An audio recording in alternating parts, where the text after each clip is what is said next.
New costumes and new ultimate moves mean brand new rivals as the provisional license arc officially begins in this episode of My Hero Academia.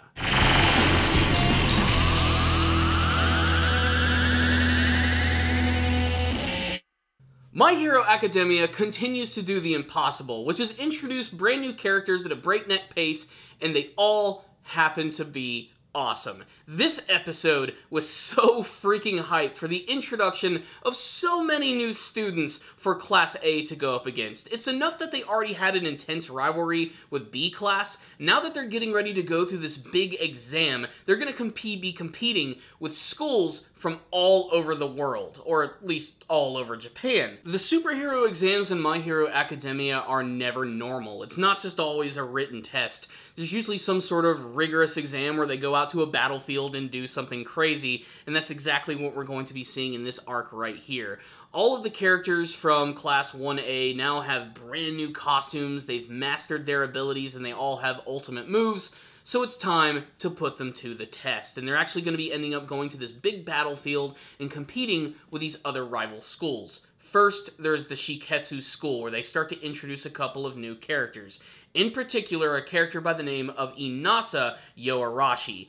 Inasa looks like he's probably going to be one of the biggest characters of this entire arc, and that's because it is implied that he is even stronger than Shoto Todoroki. In fact, he was a part of the exam for UA High School, and apparently did so well that he decided to not go to UA. He decided to go to another school. Now, Shiketsu is a school that exists in the West. They are the rivals of UA, who are in the East. This makes sense as a lot of schools always have some sort of other rival school to go up against, and they make it very clear that this Inasa character is someone that you do not want to underestimate.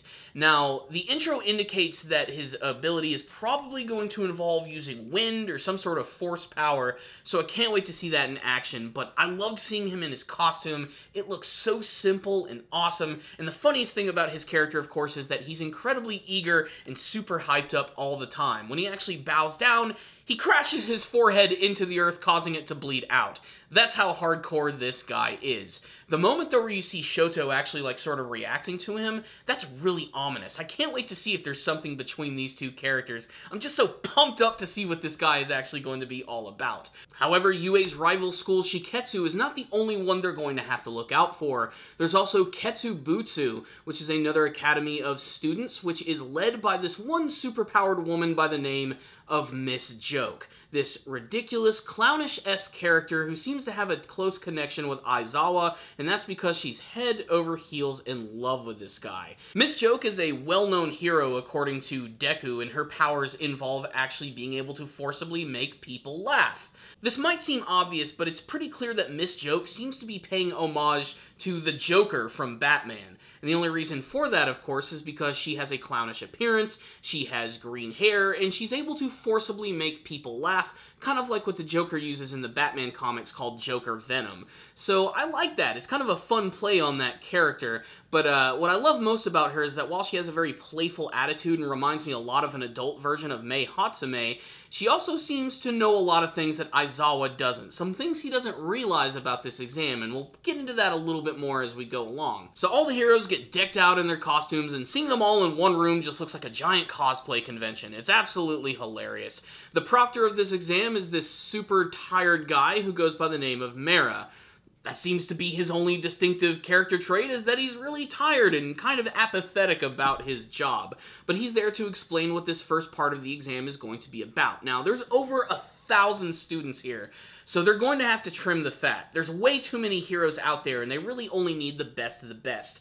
So the first competition that they're actually going to do is going to be like the most extreme version of dodgeball that you have ever seen. They're actually going to go out to the training field, and all of the characters are going to wear these little targets all over their body. They have to be in an area that is exposed. The reason for this is because everyone else is also going to be provided with these rubber balls that they're going to have to throw directly at these targets, and if you can take a couple of people out and survive, then you're going to move on to the next part of the exam.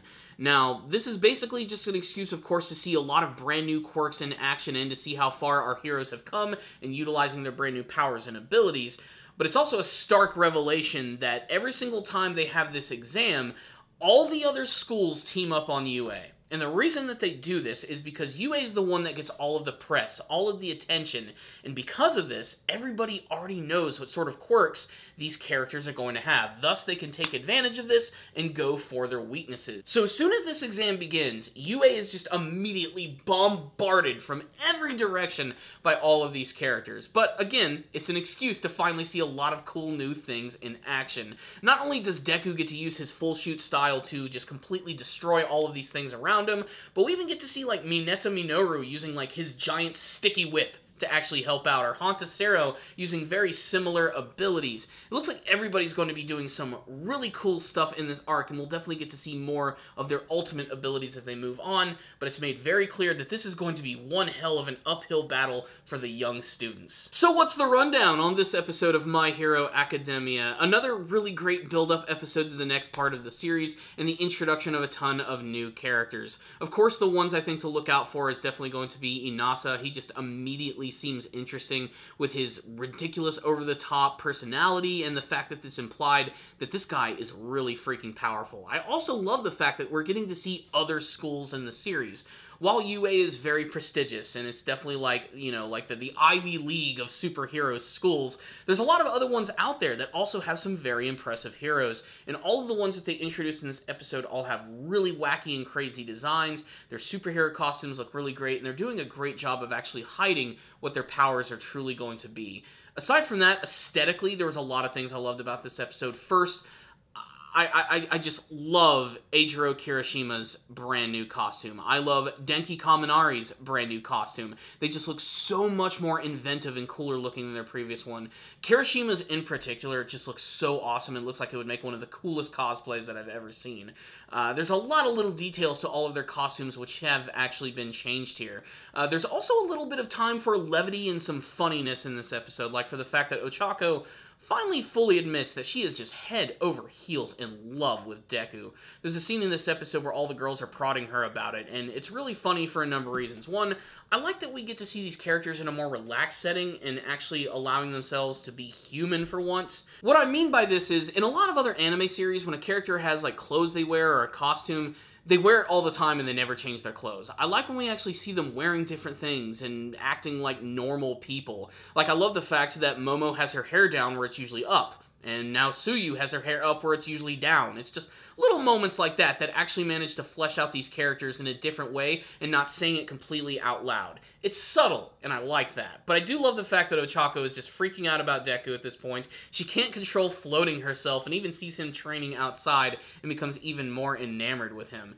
It's the type of romance that I can get behind, especially because both of these characters clearly have feelings for one another, so it feels natural and it doesn't necessarily feel forced, like a lot of other series that I watch. I also really love the character of Miss Joke. I have to talk about her again. Yes, she's kind of an homage to the Joker, but she reminds me so much of Mei Hatsume, mostly just her incredibly happy personality and the fact that she's so passionate about everything. Whether she can not control herself or not is strange, but her also relationship with Aizawa is just really welcome, especially just because of Aizawa's personality, how it's in many ways the exact opposite of hers. Seeing these two characters interact is fun, especially because every time Aizawa gets annoyed by someone, it's freaking funny. It's hard not to laugh about it. Like, I'm about to crack up just thinking about it now.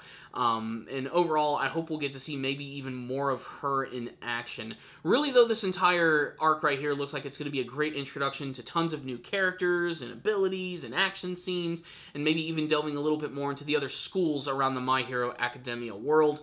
Basically, I'm pumped, guys. I loved this episode. I'm so far absolutely loving this season to death. Probably my favorite season of the entire series thus far. It's been perfect in my opinion, which is why I'm going to give this episode a 5 out of 5. That's right, I loved it, but I'd love to hear your thoughts. Make sure to tell me about them in the comments section below. What did you think about the new characters like Inasa and Mrs. Joke, and what do you hope to see from the rest of this season of My Hero Academia? Thank you guys for watching this review. I'll see you guys next time, and as always, stay down now, baby.